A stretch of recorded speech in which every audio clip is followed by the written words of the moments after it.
It's Friday, the 23rd of February, 2024. The last word in podcasting news. This is the Pod News Weekly Review with James Cridlin and Sam Sethi. I'm James Cridlin, the editor of Pod News here in Brisbane, in Australia. And I'm Sam Sethi, the CEO of TrueFans. Hey James, I'm also here in Brisbane, Australia. Yes, we're in an actual podcast recording studio for the first time ever, which is a very strange thing. Proper podcast recording studio. We're in a place called The Pod, which is a podcast studio at Edge Studios in West End in Brisbane. We've got Joe Rogan's microphones. This is a video-capable room. They make TV commercials and TV shows here.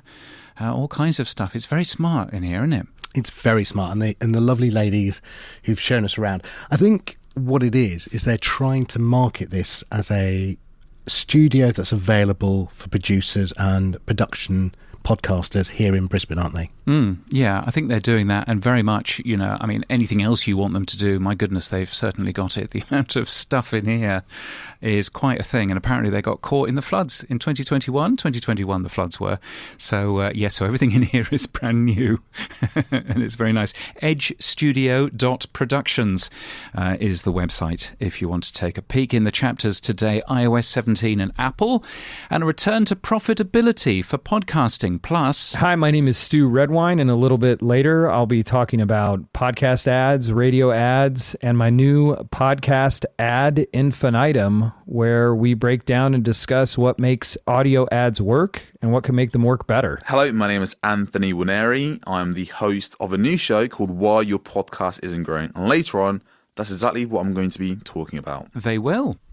This podcast is sponsored by Buzzsprout, podcast hosting made easy with easy and powerful tools, free learning materials and remarkable customer support. And we're sponsored by a new show called Why Your Podcast Isn't Growing, a show made to help you get more listeners. They've just posted how to make your listeners not want to buy your stuff. You can find Why Your Podcast Isn't Growing wherever you got this podcast, and Anthony's on later. From your daily newsletter, the Pod News Weekly Review. Okay, James, so let's kick this off. Did you miss me? Have you been away? Technically, that doesn't work because I'm actually with you. Because you're actually away. Yes. It was entertaining doing the show just by myself last week. Not sure that Adam Curry liked it, which was the only feedback I got. Oh, no, we got some feedback from Curry as well. Yes, that was fun. While I was away, anything big happen?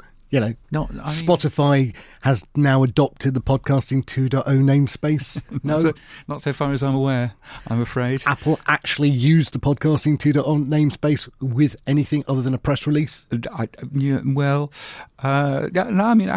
have been doing that, but anyway, we'll get into that in just a second. But no, I think you haven't missed an awful lot of exciting news in the world of podcasting. But who knows? Big story is that Meghan Markle's back as a podcaster. Yes, that's it. First on my list. Definitely a big story. Yes, I feel for the folks at Lemonada who all of a sudden are being called a tiny and irrelevant podcast company, and you're there thinking, no, they're a really good big podcast company. They understand what they're doing and all of that. So I'm there thinking, that's not really very fair. But anyway, didn't they win the award last year for the best podcast with Julia Louis-Dreyfus? I think so. I mean, they've won plenty of awards. I think they've done a pretty good thing. So I just feel sorry for them having the press, just sort of trying to make Meghan Markle appear awful, which is all that's going to happen. So, but I mean, a great signing for Lemonada. Just in the sort of level of Katie Price for Crowd Network? Just checking. Anyway, look, moving on. Story one. Yes. Why, oh, why Apple? So, James, you wrote a in-depth story about what actually happened with iOS 17. Yes, because there's been quite a lot of talking about iOS 17, but actually not very much understanding of what's been going on there, really. And so, so I wrote a long piece, which you'll find on the Pod News website, podnews.net/articles, about the timeline, about what has actually happened. You might remember from last week that those small changes that Apple made in the middle of last year that they didn't really tell anybody about, and they weren't going to tell anybody about, about have cost Acast $7.2 million so far. And also, you can see average weekly downloads for all of the big companies going down by, well, nearly a third. So it's a big deal. So there's lots of detail on there, including, frankly, why Apple should have been telling people a little bit earlier, in my humble opinion. But weirdly, nobody else wants to say anything bad about Apple at all. I do, in a minute. So that was one thing. Also, NPR's podcast strategy SVP, Colin Campbell, with 2 L's in both Colin and in Campbell, has been interviewed by Current, and he was saying, and I thought this was a very interesting comment, he was saying that, NPR is a non-profit. Surely Apple should be taking less than 30% revenue from their podcasts for that, which I think made quite a lot of sense. So that was an interesting thing there. So let's get this clear. The EU DMA comes out on March the 6th. Apple have been told that they have to open up the doors to the App Store.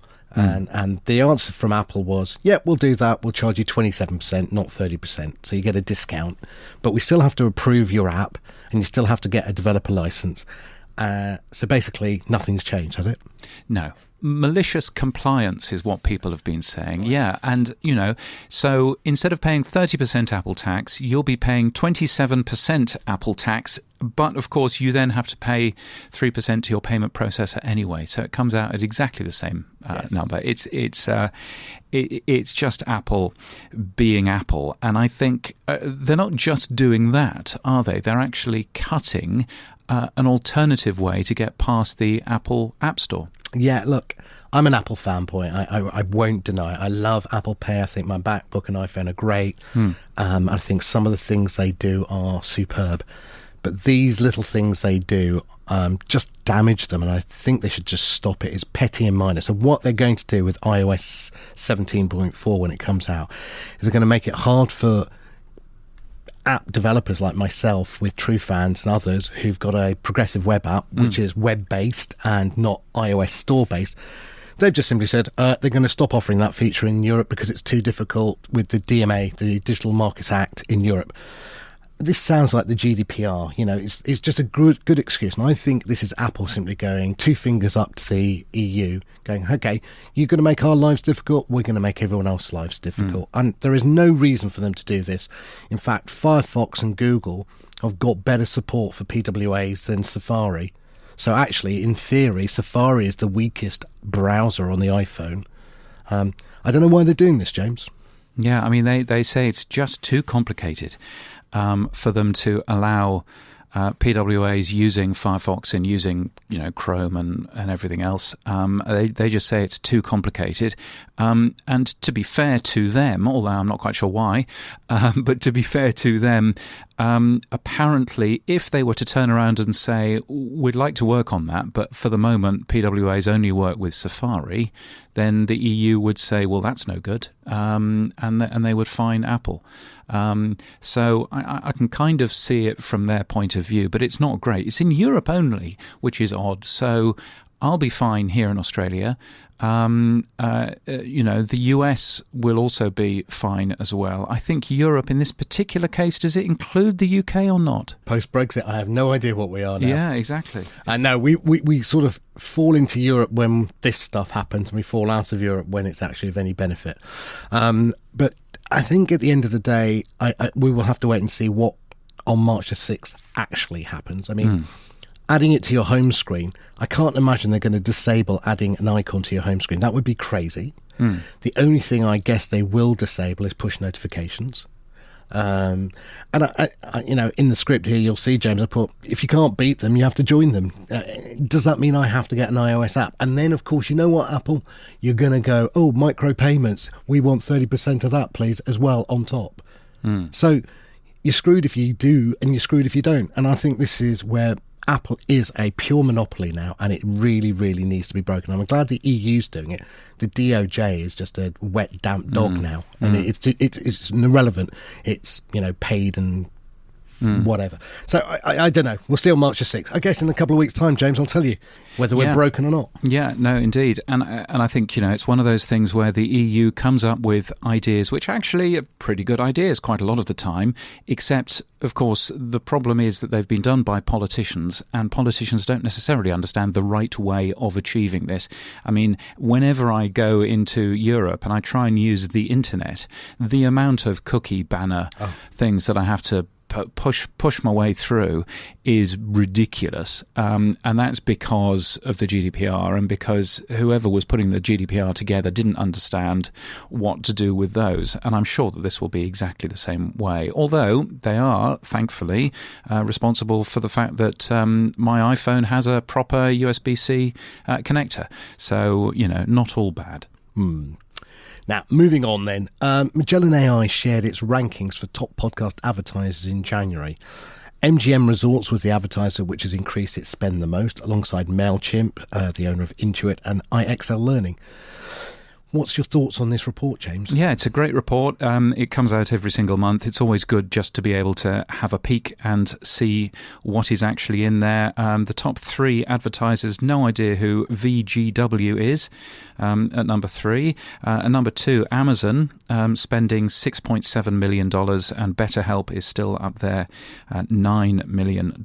So they're doing some pretty big things there. But yeah, it's always interesting taking a peek at all of that information. And Magellan AI have been supporting the Pod News Daily newsletter all this month, and so it's always good to see their information all about advertising. So last week, James, we saw new data about podcast ads from Podscribe. And you had Emilio Kuma on talking about them. Yeah, we talked a lot about ad format. We didn't talk an awful lot about ad creative. So Stew Redwine hosts a podcast called Ad Infinitum, which talks about podcast ads. He knows a thing or two about them because he's Vice President of Creative Services at Oxford Road. Oxford Road is the leading privately owned audio agency here in the United States, where we work with companies like Shopify, Oracle, Indeed, Masterclass, Babbel, and Tommy John to achieve their goals in audio and beyond. So I was looking at you on LinkedIn once I got past the recipes, obviously, and it says, "We just want the ads to work." What does that mean? Let's just take a quick break. In today's fast-paced tech world, finding the right talent is more challenging than ever. That's where EchoGlobal.tech steps in. Whether you're a startup or a large enterprise, EchoGlobal specializes in connecting you with the top-tier remote IT professionals from Eastern Europe.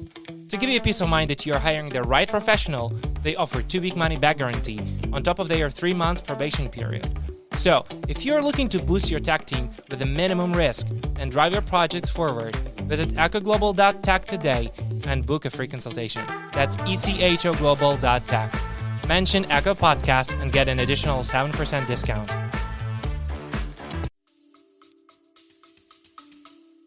It means what it says, and the question is, well, what does it mean for an ad to work? And that's, like I was saying, achieve our advertisers' goals.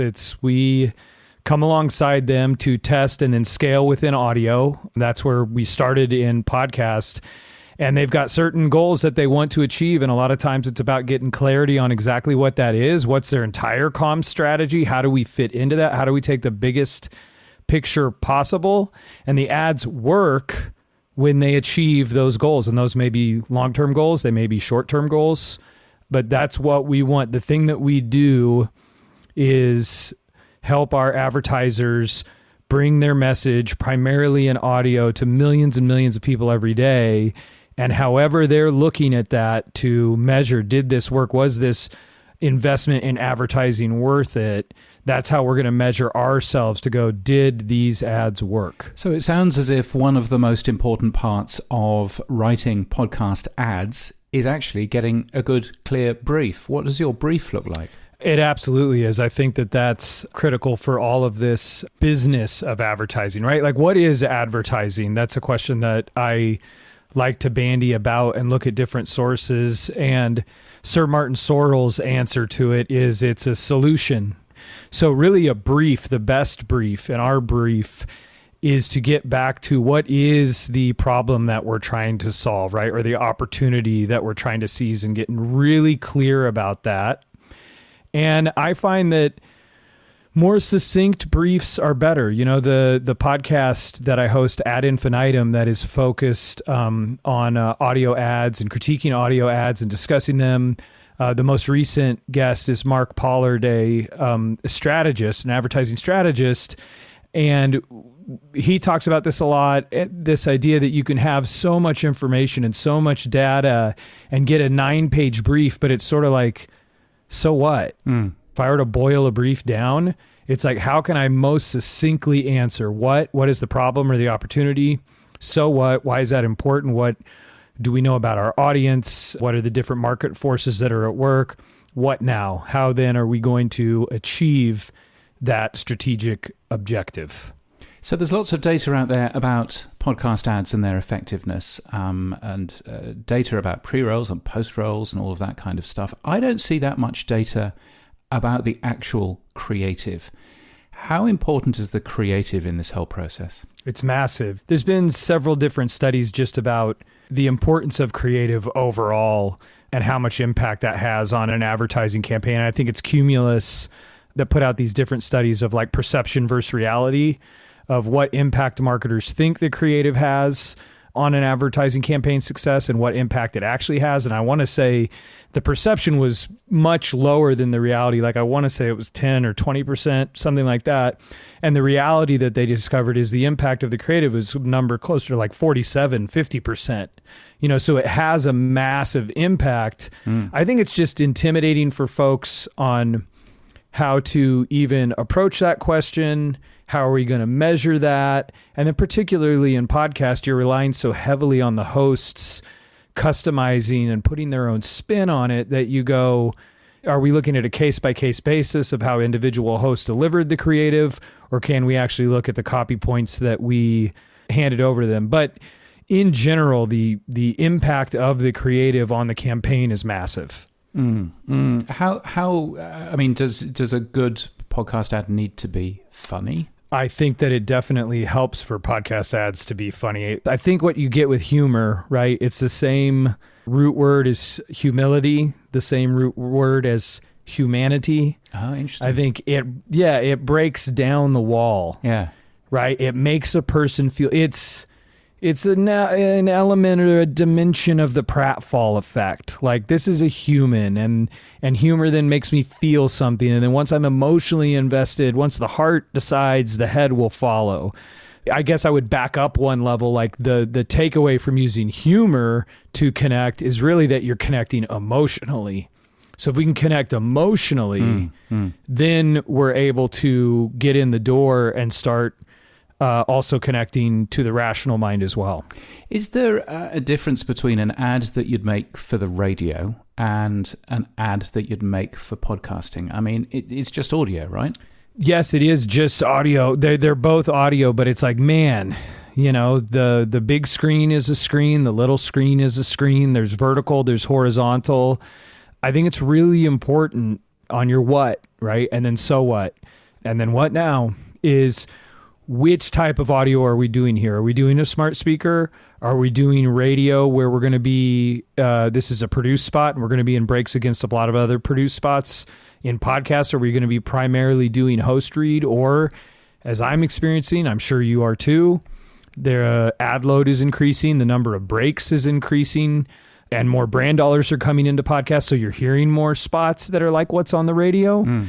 I think it would be very easy to just port over what you're doing on the radio right over to podcast, but it's a different animal. And I think to do it well, to do it the best, requires a different approach, again, depending on how exactly is this audio going to be delivered to the listener. Yeah, I think it was Paul Rismandel from Signal Hill Insights who was pointing out on a Mastodon thread that radio ads, one of their primary focuses is to get you to listen, because radio is typically on in the background, whereas for podcasts, you're already listening. So actually that part of the ad's job has already been done. What do you think of that? I think it's fantastic. I remember when he pointed that out, and I agree. It's that, like, how lean in is this audio, right? Am I on just a music station, or am I on Sirius XM where it's in the background and I need to cut through, or am I in something like Pivot? You know, I like to listen to Pivot alongside with your show. Of course. Like almost every morning. Yeah. Pivot, I mean, your show basically every morning, you're walking my dog with me. And it's very intentional. Like, I am stacking up what I listen to in the mornings intentionally. So I'm invested and I'm leaned in, and that's very similar to a lot of podcast listeners. And so, like Paul was pointing out, I need to keep their attention.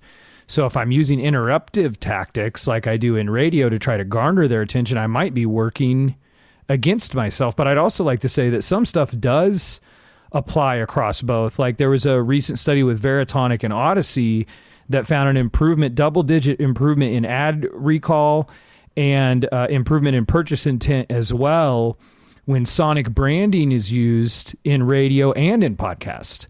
So there are things that are similar. But to your point, it's like podcast is and has been so much more lean in, where radio perhaps is something that's more in the background. Unless you're listening to talk radio, a specific host, or your drive time people that you listen to in the morning, where I think that same kind of lean in stuff is at work. And how long should the perfect ad be? As long as it needs to be. I'm glad you answered the question with that. How long should a person's legs be? Long enough to reach the ground? You know, I would say in podcast, and, there was just a study, I think it came out last week with Podscribe, that found that longer ads work better. I think that's for a couple of different reasons. One, like we're talking about, people are leaned in. There's some cognitive biases at work.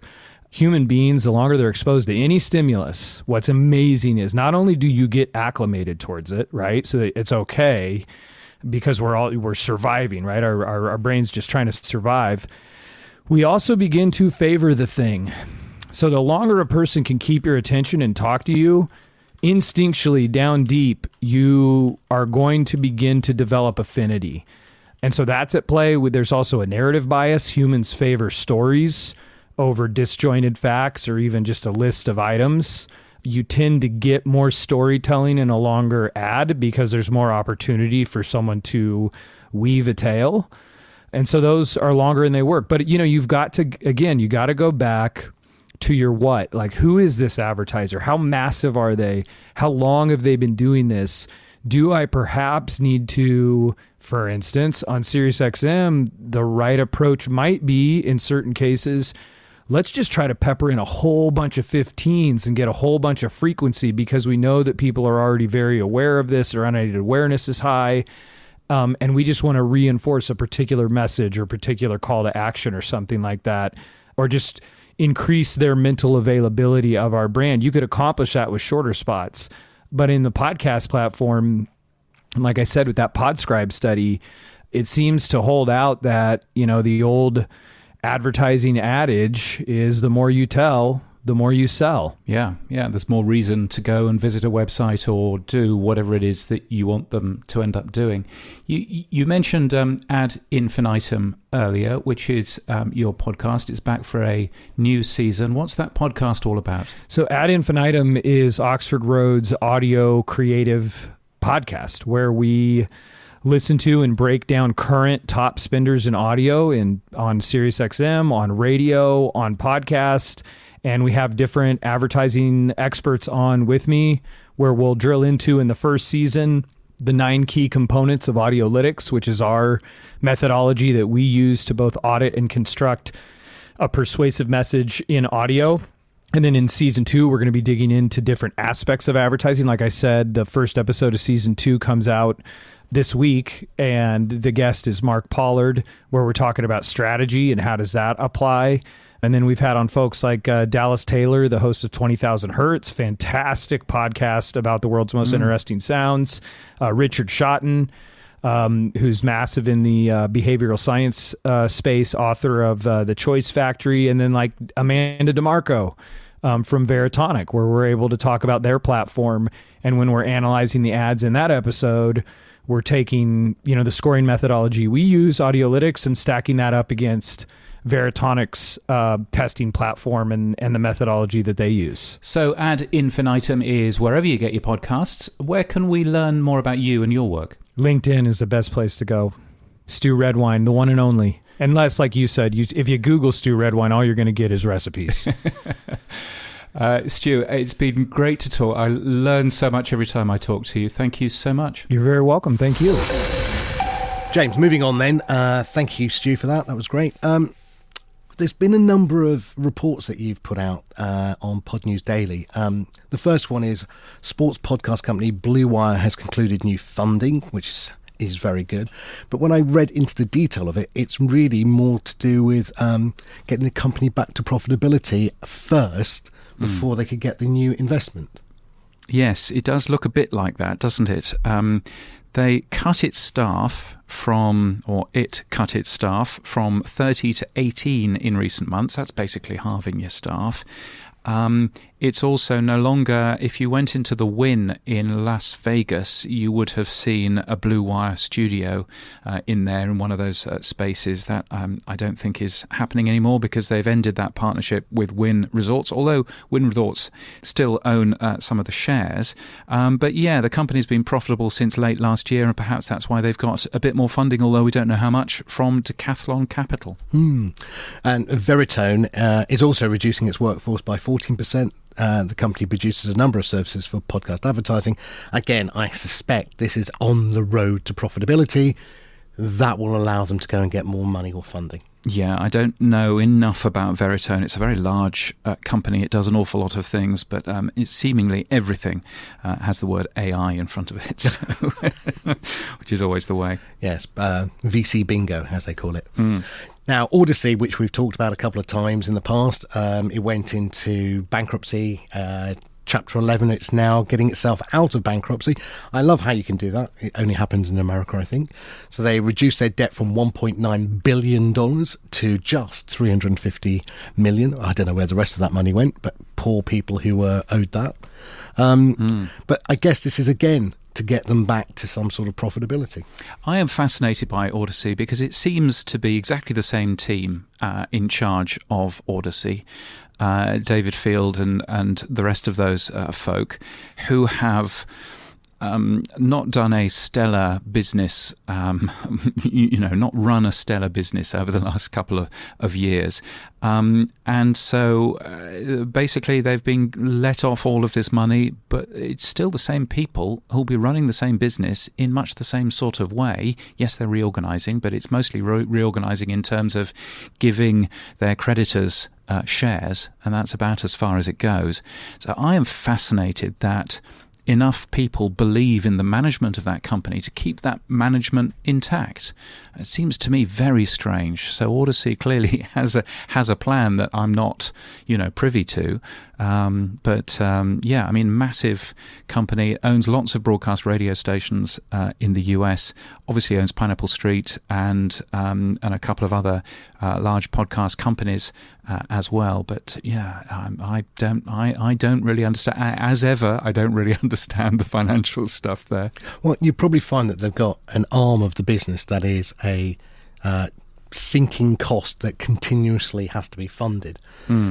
That they just can't get out of that profitability element. So they've just jettisoned that out. And then when you look at the spreadsheet after that, everything looks a little bit rosier. And I guess that's what they've had to present.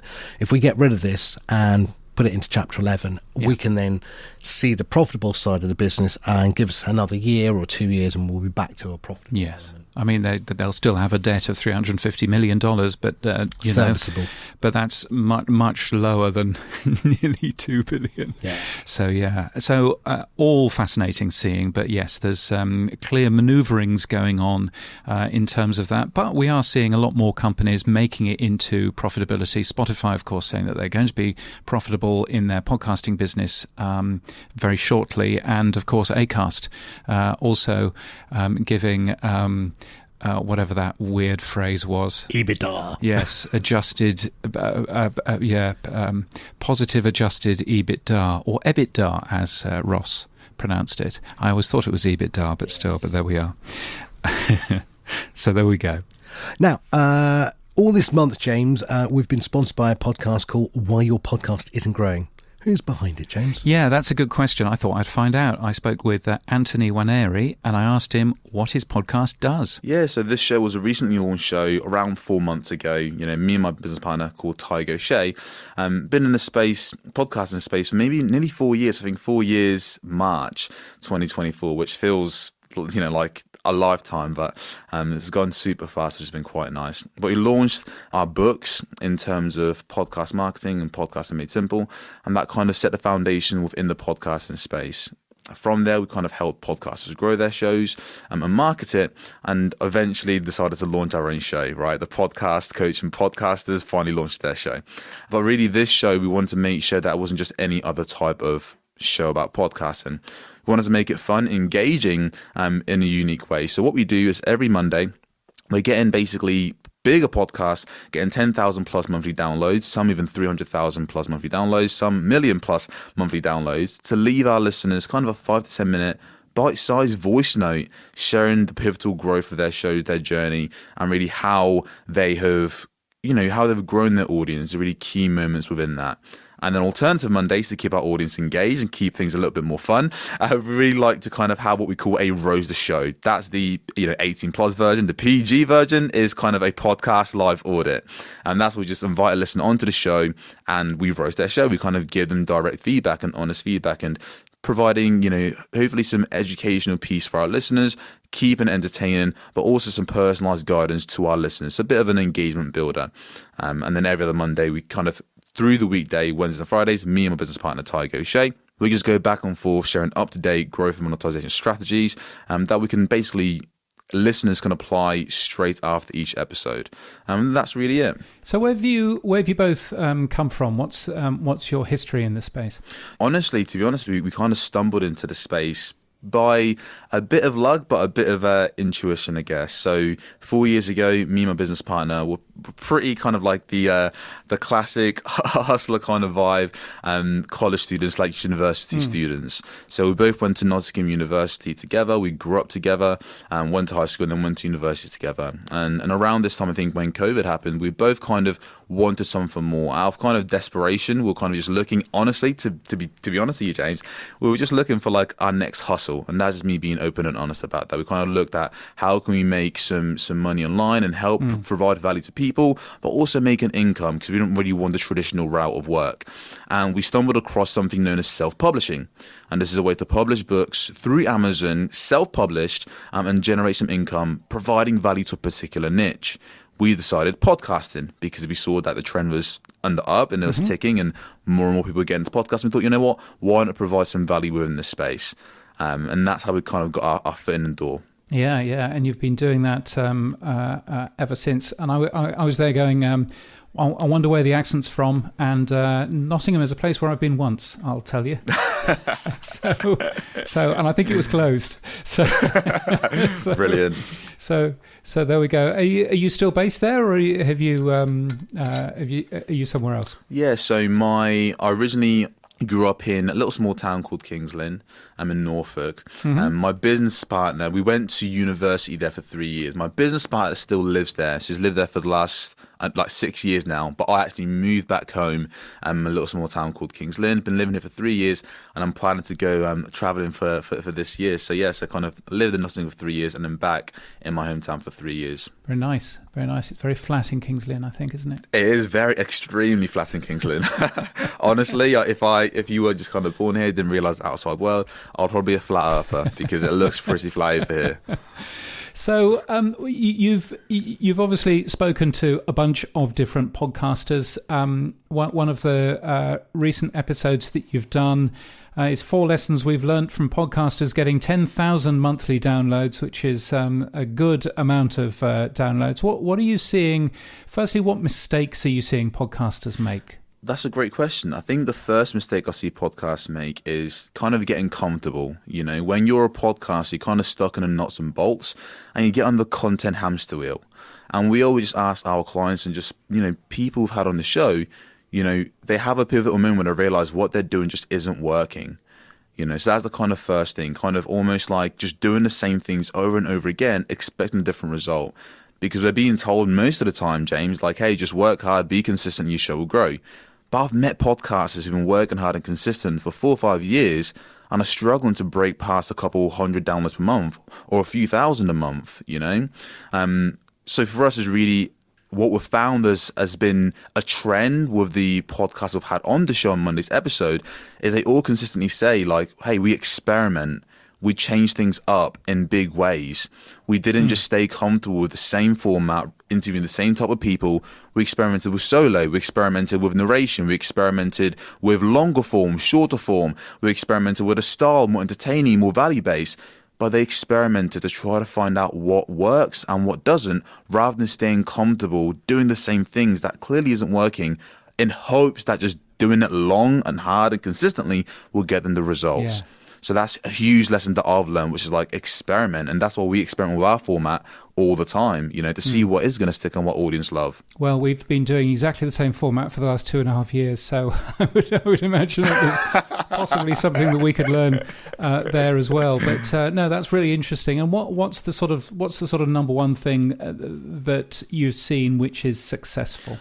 I think the number one thing is going to be kind of honestly, James, when you ask me that question, I cringe so hard because I'm like, oh God, I'm going to say what everyone says. But I think it's just being extremely clear on your positioning in the market, in the podcasting space. Yeah. You mentioned, James, like, you know, you've been doing the same thing over and over again for the last, you know, couple of years, but your position is so clear, right? Pod News, weekly review, you know, like it is just, it's very clear. People know what they're getting.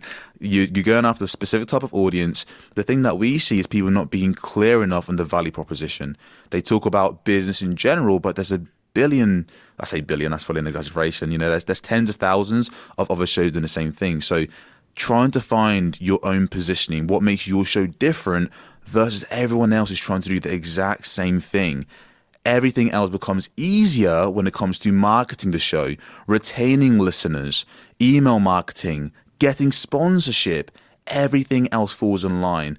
Landing clients, when your positioning is clear, when the value proposition, the unique value proposition of your show is clear. And that's a difficult thing to find out. But again, it takes experimentation. Yeah, and experimentation is always that sort of that careful thing of experimenting, but not necessarily experimenting too fast, because consistency is also a thing, isn't it? Consistency is also something that actually, you know, people come to expect a certain show from you, and so how do you change enough but not too much? James, that's a great question, and I think for us it depends what stage you're at. I think, let's say for example you've been podcasting for over a year now or 2 years. You've been consistent, you've been working hard, and things aren't necessarily gaining as much traction as you like. Your growth, honestly, if your growth has plateaued, to me, that's a sign that, hey, look, let's start experimenting with something a bit different. Because people come, people go. What we've found is when you're at that stage where you've kind of plateaued, that's the point where you should be open to experimenting. If it's been 6 months of kind of really slow and steady growth, experiment, because you've got nothing to lose at that point. You know, things are getting a bit stale, and unfortunately people's attention span are getting really small, and people want some excitement. You know, they want things to evolve because things are ever evolving. But when you do the same thing over and over again, you eventually kind of get bored of that. And people say podcast pod fade. I would say listeners pod fade. Listeners stop listening to a show that doesn't evolve, doesn't adapt, doesn't improve, doesn't change, right? So I have to kind of adapt with that. But what I will say is, let's say you are growing month after month. We had a client who went from 400 downloads to around 23,000 monthly downloads, and then 30,000 monthly downloads, I think, like in 15 months. And then she started changing things up and experimenting way too much, you know, almost like sporadically. Every couple of weeks she'll change things. And then her numbers, guess what? They started to kind of decline, you know? Because she had got to a point where things were working, and she then kind of almost like wanted to change things up when she didn't need to. So that's what I would say. Number one, if it's plateaued, experiment. But if you're on the uptick and you're growing month after month and month, don't change anything. It's working, please. Absolutely. Watching the trends is always important. The podcast is called Why Your Podcast Isn't Growing, which you can find on whatever streaming platform that you use. The website is getmorelisteners.com. There's a .com that you must have been proud when you found that one. That's quite a thing. I was. Yeah, no, that's fantastic. So, Anthony, thank you so much for your support this month, and thank you for the podcast. Thank you, James. Okay, James, just moving on, a couple of quickies I wanted to look at. You covered a story which was myth. Podcast thumbnails need to be 500 kilobytes or less. Fact, the podcast artwork is really important. What are you talking about there?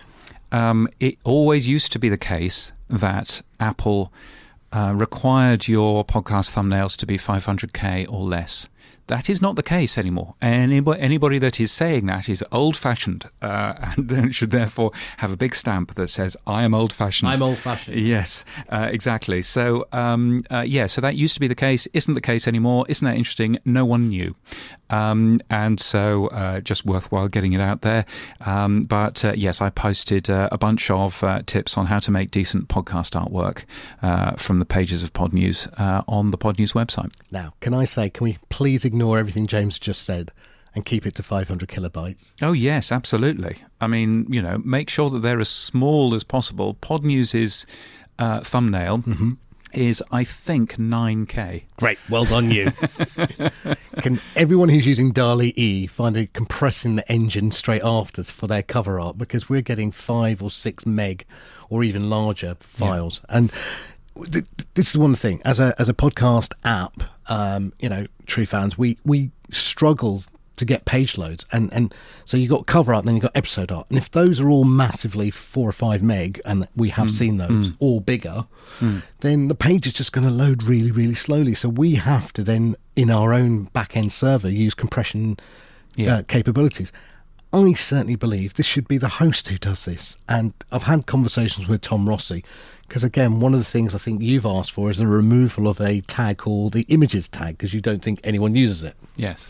Tom wasn't even aware of it. Yes, exactly. I know that nobody's using it, and there's a better one. But let's not get into that. But yes, I mean, if you're a hosting company like Buzzsprout or others, you will want to save as much of your bandwidth as possible. And one of the best ways of saving as much of your bandwidth as possible is actually making sure that those images are as small as you possibly can. What Pod News does is we automatically recompress and resize the images, because I want to make sure that is as small as possible. But that is one of the biggest issues on my little server that keeps on falling over, is exactly that, is keeping those images as small as it possibly can and resizing all of those. That's computationally quite difficult. And I really don't want to have to play around with, doing things in a different way. So, yes. So what I'm not saying is make your podcast thumbnails as large as you can. And in fact, Apple would actually say that they want to make sure that that your stuff loads as fast as possible. And if it takes too long to download that podcast thumbnail, then Apple will actually take you out of the podcast directory. So it is important, and that's to do with server speed as well. But it is important just to make that important. Okay. Now, James, a couple of weeks ago, you switched to the iPhone toy, as you called it.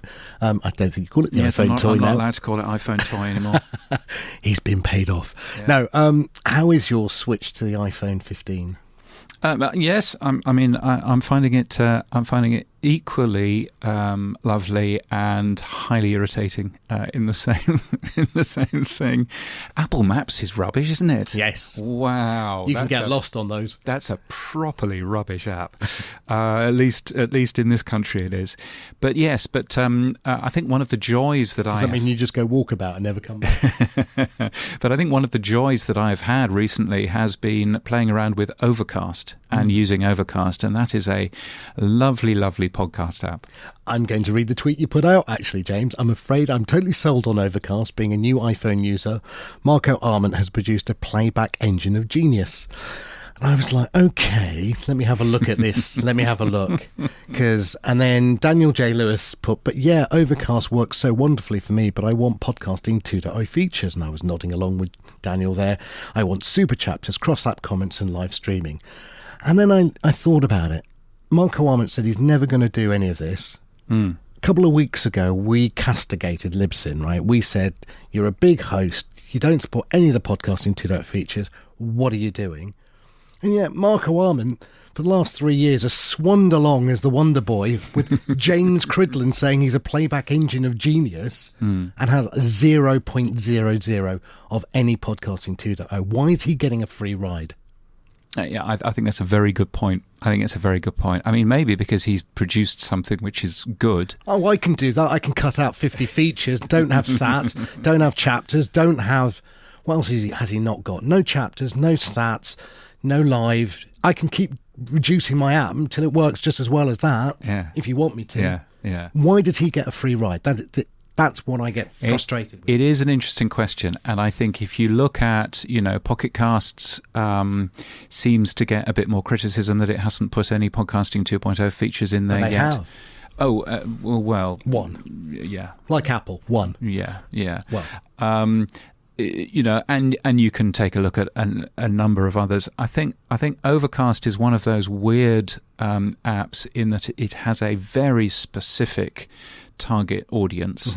But yeah, we should be pushing Marco to actually do some of it, and frankly, not to talk Podcasting 2.0 down, which he was also doing on a Leo Laporte show at the end of last year. And so I wonder, it's lovely that he's giving $500 a month to the Podcast Index, because and they never he uses call him out either. I think that's interesting, but I don't think he should get a free ride in terms of complete and utter interest in supporting any of these new features.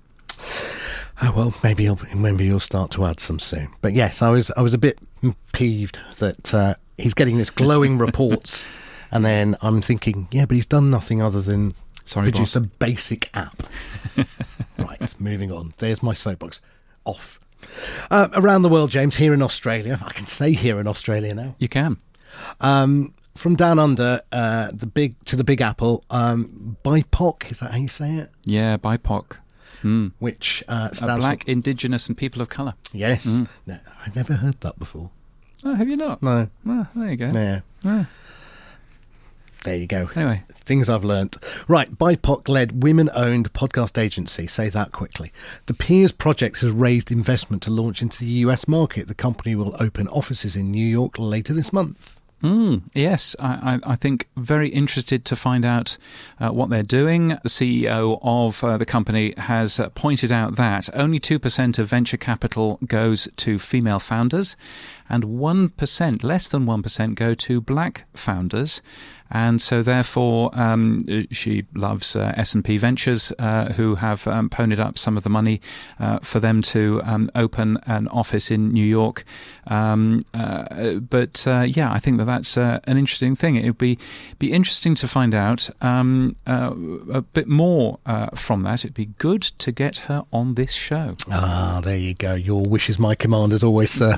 I have reached out to Michelle, and she has positively said that she'd love to come on the show. So when I get back to the UK, I will set a date and we'll get her back on the show. Excellent. Well, that will be good. I'll tell you who else. Can I ask for a couple of other people? Sure. Can we have the new CEO of Pushkin? Because I'm quite interested in that. Greta, yes, we will have Greta Cohen on next week.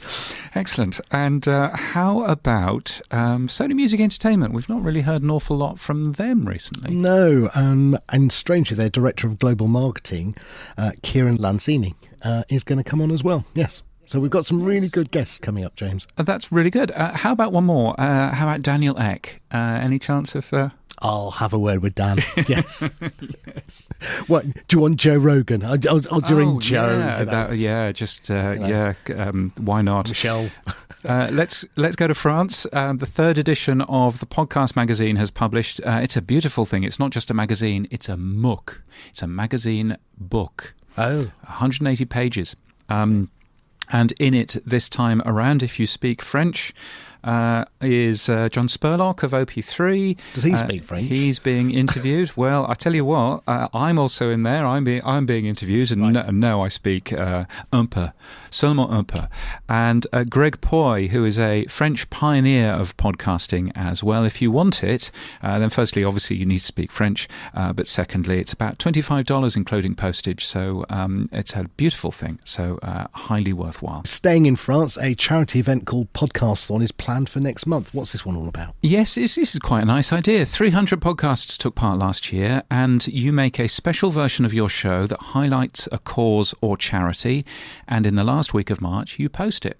Which is a really, clever idea. This year it has the support of Apple Podcasts, Amazon Music and Spotify. OSHA, I know, have also been involved in it as well. There are 400 shows already registered for this year. So Podcastathon is a French-only thing this year, but next year it'll also include English and other languages as well. I thought it was a really nice idea of podcasters working together, so that's a good thing. Now, you were in Mexico recently. Yes, if you look at Latin America, by 2027 there will be more podcast listeners in that part of the world than anywhere else in the world. How about China? Anyway, in the latest... India. Yes, exactly. We can keep going, name countries. Exactly right. In the latest of Pod News' global podcast market spotlights, we have The State of Podcasting in Latin America. It's from David R. Gonzalez from Genuina Media, and it's a fascinating read, and I would recommend that. Zipping over to the Middle East, Acast is to work with Next Broadcast Media to grow a podcast monetization. What are they doing? Yes, they are essentially much the same as they have done in some European countries. They're working with a local sales house to end up selling advertising in that part of the world. And Next Broadcast Media has a very large presence in the Middle East and North Africa, and so that is where they are going. And interestingly, Next Broadcast Media also working with Barometer on, it's our favourite thing, it's a brand safety and suitability tool. This one is the first one in the Arabic language, and it brings transparency and brand suitability to podcasting in the Middle East, so they say. Yeah, really interesting. I'm looking forward to having a proper chat with the folks at Next Broadcast Media relatively soon. I did see them when I was in Riyadh not last year, the year before. Yes, so I should catch up with them a little bit more. Let's go over to the awards, and you were at the Independent Podcast Awards last time, and they're coming back again this year, according to the organisers. Yep, London, October the 23rd. I will be there, I think. Indeed. And maybe, who knows, maybe I will be there as well. There's something else. No, you don't get away with just doing that. That's I know I'm going to be there. Well, there's something else going on in October okay. that we both know about, and if that goes ahead, then yes, then it would make sense for me to go in there. There you go. There's cryptic, isn't it? If you want to hear last year's winner, Genevieve Hassan, then you can find that in this very podcast feed if you go back. A number of other events going on. Podfest Cairo, which is free, Saturday, March the 2nd, so Saturday week. A number of speakers there, including the co-host of Radio Lab, Latif Nasser. South by Southwest happening in a couple of weeks' time, and there's some podcasting stuff going on there. And of course, Podcast Movement Evolutions is coming up, and very much looking forward to that. I will be talking about the Pod News report card. If you haven't filled that in yet, podnews.net/report card. Please go and fill it in. I would very much appreciate it. We've had lots of people filling it in, but we could always do with some more. So that would be super excellent, and plenty of other things going on as well. And finally, New Zealand, the Podcasting Summit 2024 has been announced. It's on May the 11th in Auckland. The podcast show in London is the 22nd, 23rd of May. We'll be doing a live version of this show, as well as the one that we're doing in Podcast Movement in LA. And finally, James, Radio Days North America. Will you be there for that one? Well, yes, it's got a podcast session on the Sunday, I believe. It's very cheap to go if you want to go to that alone. But if you have have a delegate pass, then you get to go in there as well. It's called the Podcast Power Up Summit. And I read a press release about that, and so I contacted the person who is running it, and I said, do you know that I'm actually going to be at Radio Days North America, and if you wanted a speaker for the Podcast Power Up Summit, then I'd be very happy to. And he said, we've already got your name down, James, you're opening it. Okay, all right then, that's how that works. Thanks for letting me know. Yeah, thanks, Jeff. And there are more events, both paid for and free, at Pod News. Virtual events or events in a place with people. podnews.net/events is where to go. The tech stuff on the Pod News Weekly Review. Yes, it's the stuff you'll find every Monday in the Pod News newsletter. Here's where we do the tech talk. And yes, Apple Podcasts is broken. Again. It broke last week. It stopped checking for new episodes late Friday, which meant that latest episodes didn't show up in the app for users. Now, I managed to break Pod News' RSS feed at the same time. Right. So I managed to completely break everything there. Now, that bit has fixed. I don't know how fair it is to be mentioning the transcripts on the developer beta, because it's a developer beta and human beings aren't seeing it. It's only nerds like you and me. Mm-hmm. Those transcripts stopped working last week at the same time and still aren't working. So there's no auto transcripts that have been generated, so far as I'm aware, over the last week or so. But I don't think it's particularly fair to point fingers and go, come on, fix it, because it is in developer beta. That's fine. I'll let them off on that one. But I wanted to ask you, have you seen any Podcasting 2.0 transcripts in the wild yet? And I have, yes. So it will either automatically generate podcast transcripts from your audio, or if you want to, you can put the podcast transcript tag in there.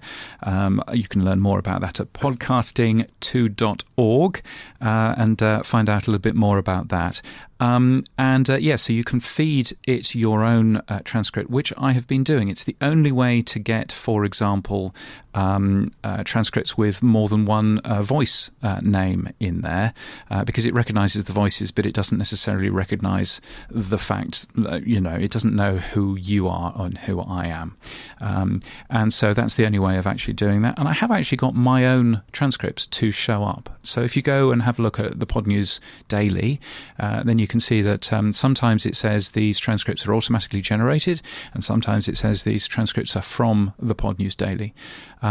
So that's working so far. I've not managed to get it to actually show individual speaker voice names, but again, it's in beta. So I'm absolutely cool with it until March the 6th, when, assuming that will be launch date, and then if it's still not working, then obviously there's a conversation to be had. We're having there. a conversation on March the 6th anyway. Yes. Yes. Well, yeah, exactly. But so that should be fun. But I'm just checking whether or not the transcripts are back, and the quick answer is no, they are not. So not quite sure what's going on there. Okay. One of the Phase 7 new tags that's being talked about is called the chat tag. What's that one, James? It is linking your podcast with real-time chat like IRC or XMPP or Nostr or Matrix. So it's mentioning 4 different things, an absolute guarantee that nobody will put this in their app because we haven't made a decision on which chat service to use. And from my point of view, chat works absolutely fantastically if you've got a podcast with 100,000 listeners, like No Agenda. If you've got a podcast with, shall we say, rather less, then that will be an empty pub and no one will go in. So I'm great. But I'm looking at it and thinking, are you going to be? I mean, you, of course, will be supporting the chat tag and supporting IRC and XMPP and Nostr and Matrix, won't you? No. We actually had a conversation, me and my developer, last night about this, strangely. So in the Podcasting 2.0 live item tag, they already have all of the fields filled in. We already have an icon in on the episode page in TrueFans. When you click on it, it goes external to the chat window. We looked at it and we don't want it to go external, so we're trying to work out if there's any value of building a chat client into the episode page on the phone, so that when you click on a different tab, it will show the chat. But then it goes back to your point, everyone then has to be logged in, blah blah blah, this has to happen, and I'll see. Right now it's not top of the roadmap, let's put it that way. It looks, I mean, if you're going to launch something like this, to put in the spec, it'll deal with IRC and Nostr and XMPP, and XMPP, my brother worked on the XMPP standard. Wow. And I spoke to him about, very briefly over Christmas, about XMPP and would it be the right thing for chat and for comments, and he said absolutely not, it won't work on a mobile phone. It's not a thing. Right. So you'll need proxies and you'll need all kinds of things because it just simply isn't built for mobile phones. And I said, okay, well, thanks very much. And that's the guy that wrote the spec. If you look at the, you look at the S. Cridland. Yeah. Well, what's the name of the RFC? Yeah. If you look at the RFC for XMPP, then Dave is in there. Oh, Dave. D. I mean, Cridland, he should know, shouldn't he? Yes, really, he might know. Yeah. Yes. Yeah. So I don't know. Yeah, we have got another feature called Co-Listen that we're launching, which I think is a better way of doing it. But hey, I'll leave that for another day. Now, RSS Blue, the lovely guys there, or Guy, Dovidas, has launched his RSS music chart showing the most widely played music tracks in podcasts over the last 60 days. The company's also launched a service called Cupid, which is a subscriber-only tool that shows which podcasts are playing which tracks. Now, when you go and have a look at this, I don't know if you have yet, it's really cool. I really like it's like, here's a track and you click on it and it'll tell you which podcast played that track. That's cool, right? Yeah, I think that's cool. Yeah, I thought so too. So, as I say, let me firstly say I love what Dovidas has done and the functionality, and I love the fact that he's actually taken what Adam's been asking for, which is show me discovery capabilities of where tracks have been played. Right, and now I dislike the way he's done it. Here we go. I don't like the fact that this data is basically being scraped from the podcast index. I understand why, and Dovidas has no other options. He has to do it this way. So it's not an attack on Dovidas or RSS Blue. As I said, I think what he's delivered is brilliant. But why, as an industry, are we not focusing on a W3C standard? I'm banging my drum. It's called activity streams. Yes, you're going to say activity streams, aren't you? It's called structured data. Yeah. I think that's what RSS is. Last I looked, XML structured data. We don't have a hacky throw your audio up here. We have a structured way of presenting it, and it works brilliantly. Activity streams are user-generated RSS feeds that show what the user's doing with structured verbs that we can do, like namespace extensions, and they can be published, and the user can decide what they want to publish and what they don't. So if the user doesn't want to be told that, I listened or played X track or this, they can, for user privacy reasons, they can keep that data private.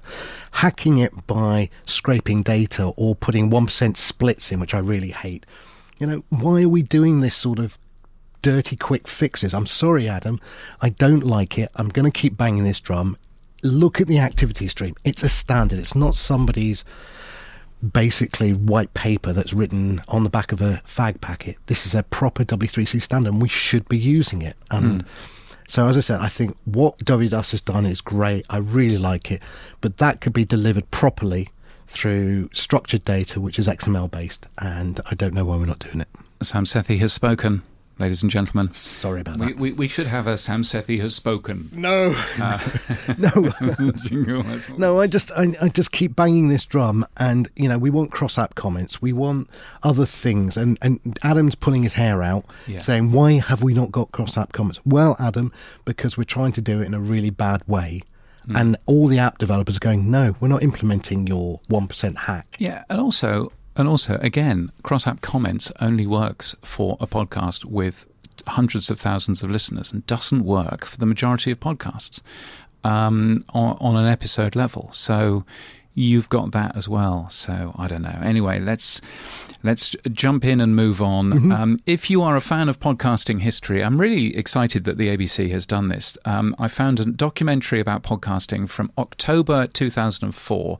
I mean, it is literally made 2 weeks after podcasting was actually called podcasting, by Danny Gregoire. It's a really good listen. It's got Adam Curry on there, Dave Weiner. It's got plenty more people from the beginning of the industry. I found it on the ABC website. I dropped a friend of mine at the ABC an email saying, "Is there a chance of getting the audio for this so that we can have a listen? And do you think it might be possible to put that back on the website?" Because of course it was just there for 30 days.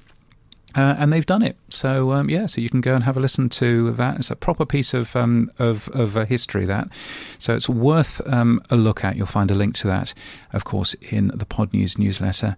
What else is in here? Podbean has launched Podbean AI, which is a set of AI enhancements for its podcasters, similar to what Buzzsprout, our sponsor, offers with co-host and magic mastering, but a little bit different.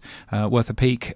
Pod.c is a platform for unlocking the knowledge in every podcast, and they've launched AI-generated mind maps and summaries. If you can't be bothered to listen to the podcast, then you can use that. That's absolutely fine. No, come on. That's like saying you can go and read the transcript. Pretty well. There's also AI stuff from AdsWiz with synthetic voice ads, Transistor, which has AI transcript services coming up, which are very cheap and look quite nice. Some podcast platform called TrueFans has launched a podcast RSS feed, Podcasting 2.0 Validator. So exclusively on this podcast, let's talk to the CEO of TrueFans, Sam Sethi. What is this thing? Well, I think you've heard.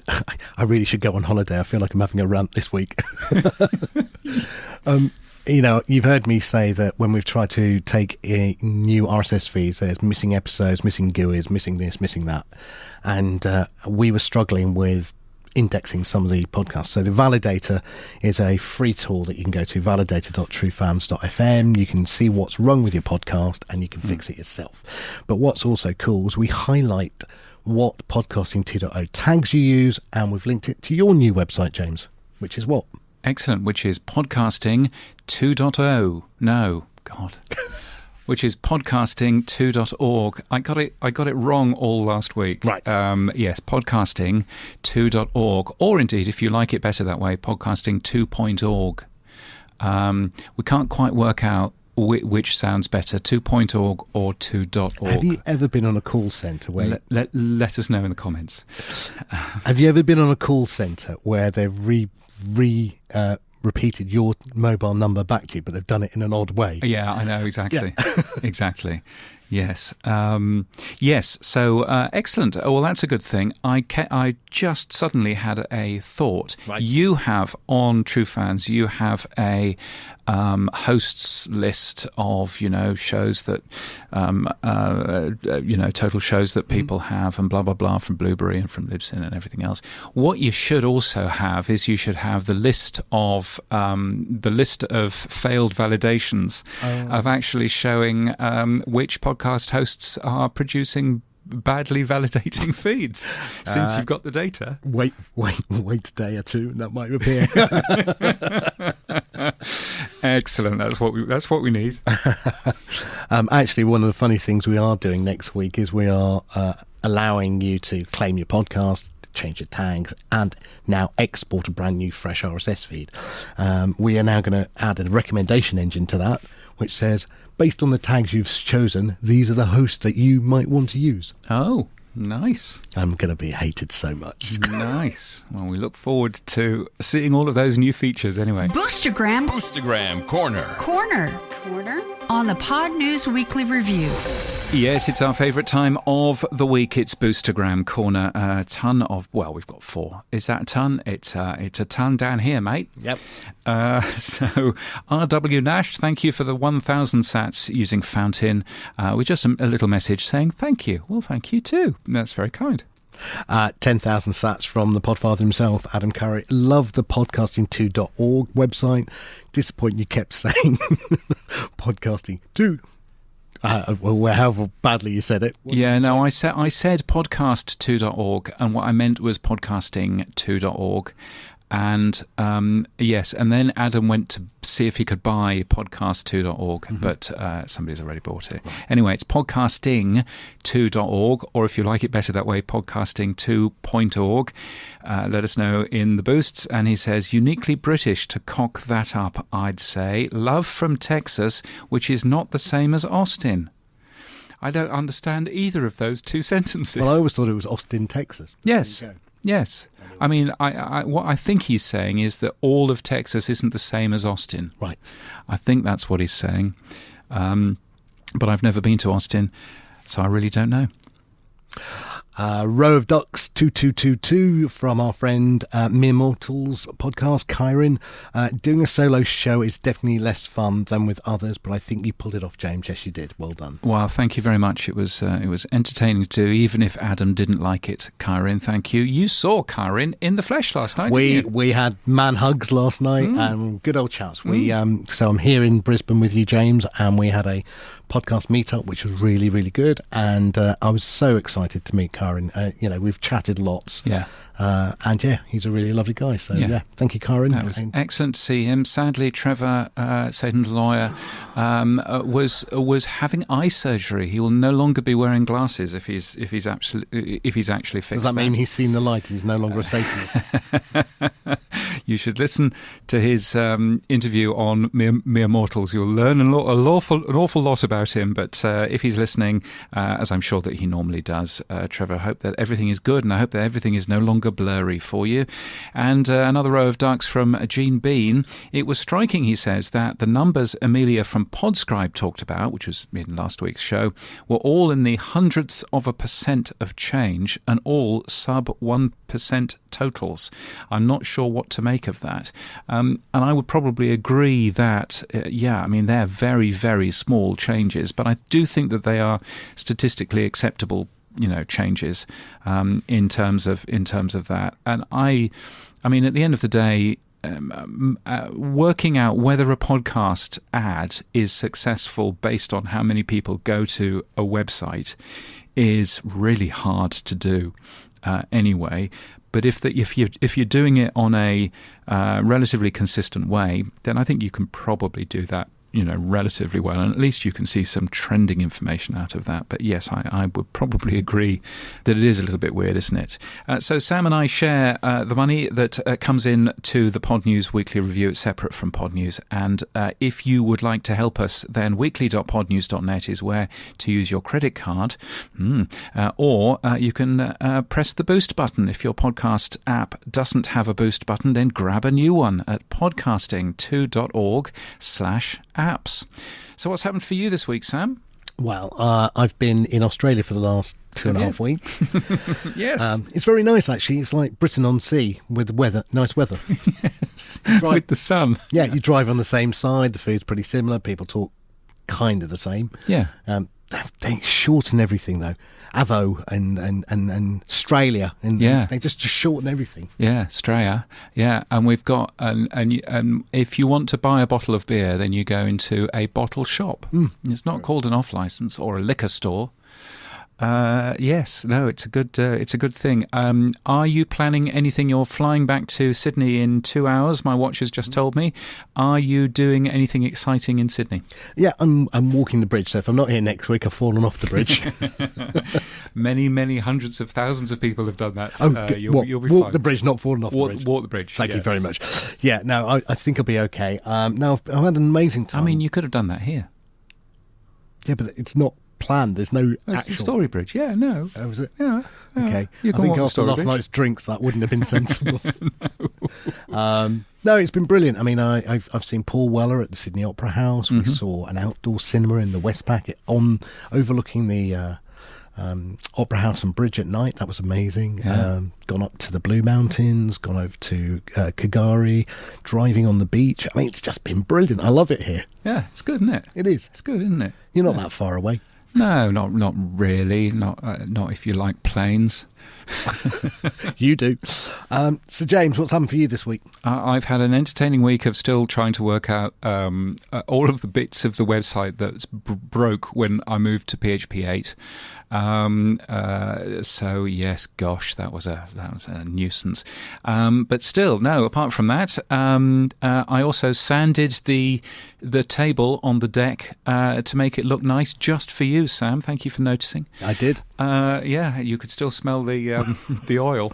But yes, so that was all very excellent. So it's been fun to see you down here in this part of the world. Now you know I've been to Marlow and you've been down here. It's all been very excellent. It is Bris Vegas. It's lights. It's action all the time down here. Yes, indeed.